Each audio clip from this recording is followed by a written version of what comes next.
The Solvari did not believe in wars. Wars were expensive, unpredictable, and left the infrastructure of conquered worlds in a condition that required decades of remediation. Queen Versh had reviewed the historical record of conventional military conquest across 4-star systems, and concluded, with the analytical precision that had defined her reign, that the entire enterprise was architecturally unsound. You did not need to break a civilization to own it. You needed only to redirect it, gently, incrementally, until it was moving in the direction you had always intended and believed it had chosen the route itself. The core had taken a generation to build.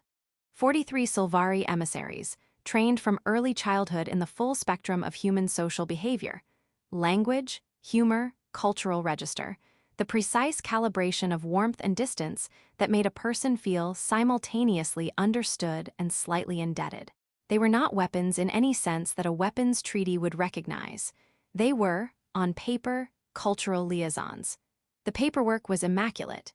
Versh watched the deployment from the orbital station with the satisfaction of an architect watching a building go up exactly as drawn. 12 cities, 12 points of administrative influence. The operation was designed to run for 18 months before producing measurable results, and she was a patient woman.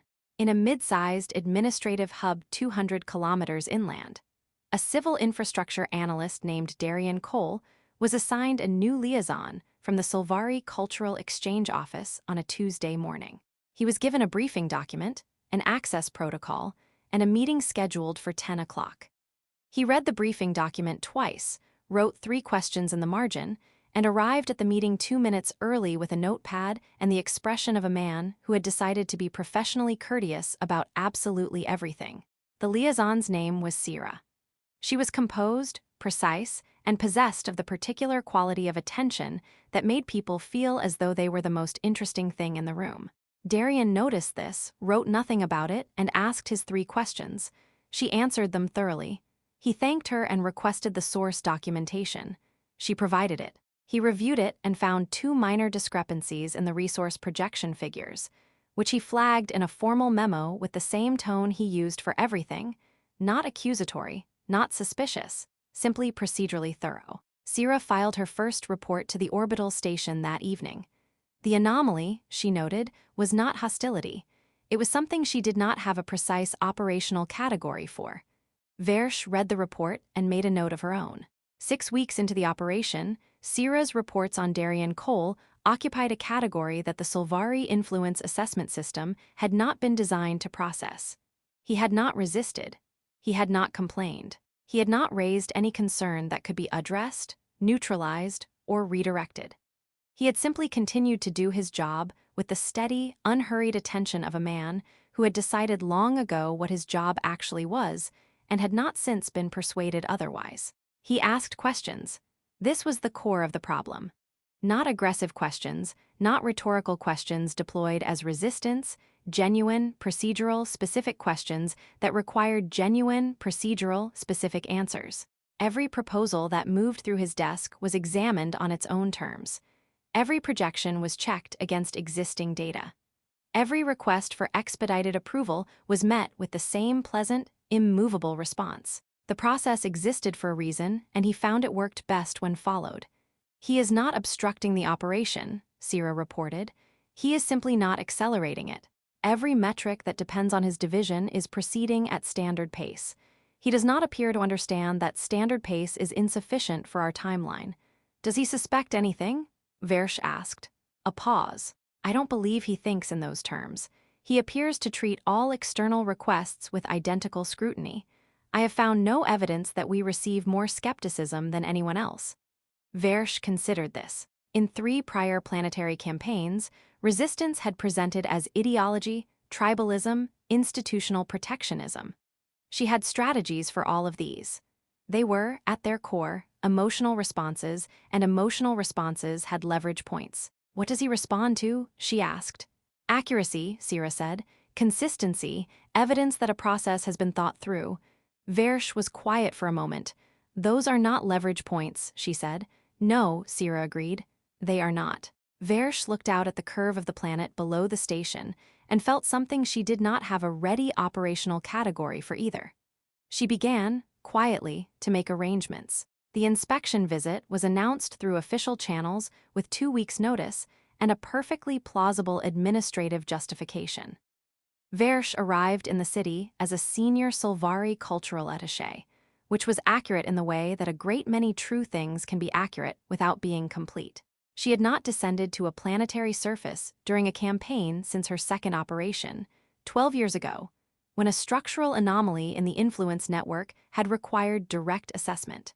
She told herself this was the same kind of situation. She met Darian Cole in a scheduled coordination meeting on a Thursday afternoon.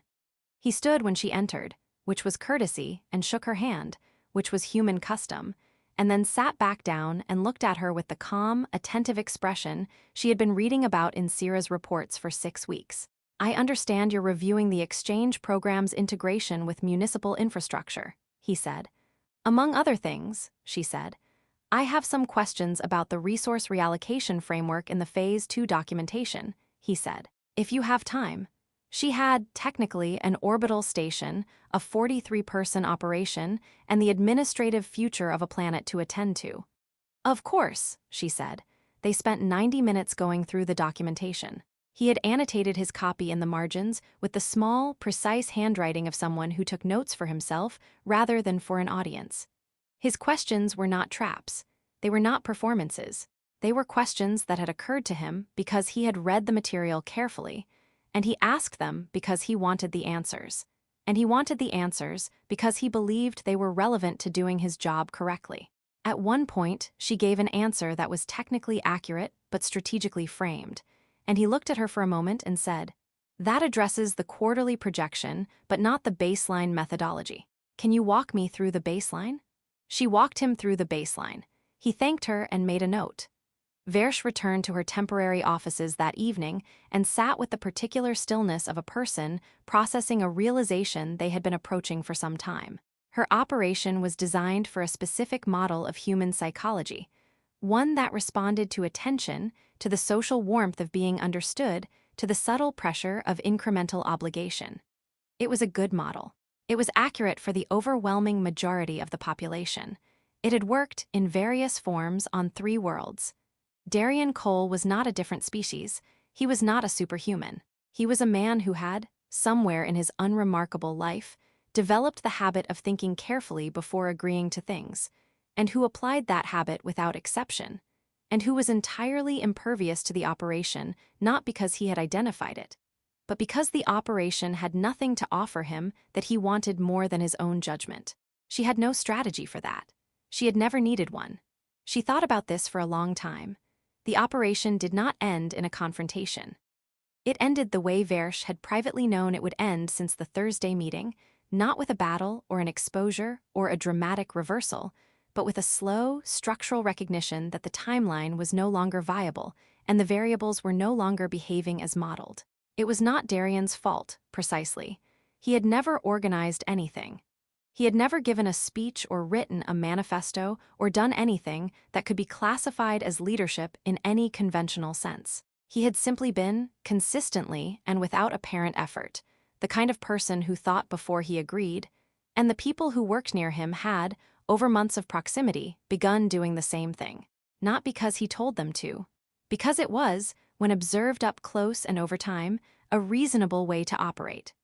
Versh called Sierra into her office on a gray morning in the 9th week and told her to begin filing the suspension paperwork. Sierra received this without surprise and with the particular professional composure of someone who had seen it coming and had not said so.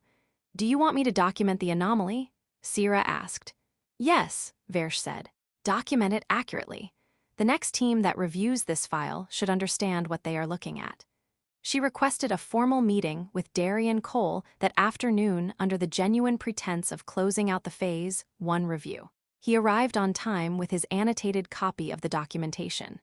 She had decided, on the walkover, to be honest with him, not entirely, not in a way that would require her to answer for things she was not prepared to answer for yet, but honest in the specific sense of having a real conversation instead of a managed one. She told him that the cultural exchange program was being restructured. He said that made sense given some of the baseline methodology issues. She said that she had found the review process more instructive than anticipated. He said that was usually how it went when the documentation was worth reading carefully. Then he looked at her with the direct, uncomplicated attention she had come to recognize as simply the way he looked at things. "Can I ask you something?" he said. "Yes," she said. "What were you actually trying to accomplish?" The question sat between them in the quiet of the office. Through the window, the city continued its unremarkable operations, people moving through the afternoon with the particular purposeful randomness of a place that did not know it had been the site of anything unusual. Versh looked at him for a moment, then she said, "Something I should have approached differently from the beginning." Darian nodded slowly, in the way of someone filing an answer that was incomplete but offered in good faith. "Okay," he said. "That's a reasonable place to start." She looked at him across the table. A civil infrastructure analyst with a notepad and a habit of thinking carefully, who had dismantled an interplanetary influence operation not through